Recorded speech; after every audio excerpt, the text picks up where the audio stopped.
धरन्ति साधव सर्वे सर्वकार्ये सुमाधवं शुक्लं भरं धरं विष्णु शशिवर्ण चतुर्भुजं प्रसन्नवदनां ध्याये सर्वविघ्न प्रशान्तये श्रीहरि श्रीहरि श्रीहरि सिद्धिदाता गणेशाय नमः। ओम खरवं स्फुरतुनं गजेन्द्रवदनं लंबोदरं सुंदरं कृष्णतन्वरगन्धलुत्तमधूप व्यालोलगन्धस्तरं दन्तघातविराट्चारि हृदयेन्द्र समाकरं वन्दे ईश्वरसुरासनं गणपतिं सिद्धिप्रदं कामदं पुष्ट्रै नमः। मुसिकाय नमः। ओम गणेशाय नमः। गणेशादिपञ्चदेवताभ्यो नमः। आदित्यादि नमः ग्रहभ्यो नमः। इंद्राणि गणेश जय गणेश जय गणेश। ओम नमः गन्धं नमः पुष्पं नमः धूपं नमः दीपं नमः। गन्धवारुणं श्यामवर्णं सुलोचनं दक्षिणे वाजिनमुष्टिकवामे कलशधारिणीं दिगम्बरीं द्विगुणं च नानादेवीं सर्वरोगविनाशिनी मां वसन्तकुमारीस्त्वादिभ्यै नमः। मां वसन्तकुमारीस्त्वादिभ्यै नमः। मां वसन्तकुमारीस्त्वादिभ्यै नमः। ओम नमः। আজ ৮ই চৈত্র আর আজকে তো শীতলা অষ্টমী। প্রথমে তো শীতলা পুজোর ক্লিপ আপনাদের সাথে শেয়ার করলাম। আশা করি আপনারা মা শীতলাকে ভালো করে দেখতে পেয়েছেন, মায়ের মন্ত্র শুনতে পেয়েছেন।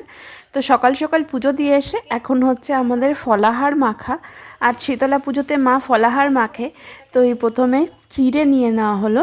চিড়েটাকে ভালো করে এখন ধুয়ে পরিষ্কার করে নিয়ে তারপর এটার মধ্যে দেওয়া হবে কলা। আর আমরা এখানে আর অন্য কিছু দেব না, দই কলা আর চিনি দেব।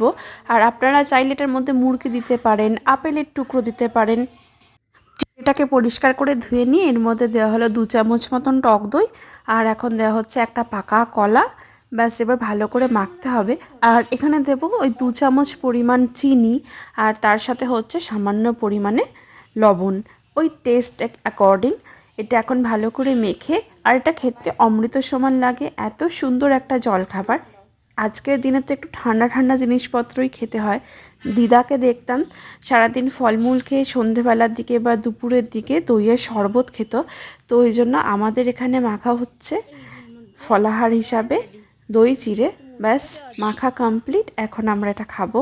আর খেতে অপূর্ব হয়েছিল। সবাইকে শীতলা পুজোর অনেক অনেক শুভেচ্ছা। মা শীতলা, মা বসন্ত কুমারী দেবী সকলের মঙ্গল করুন। Tata bye bye.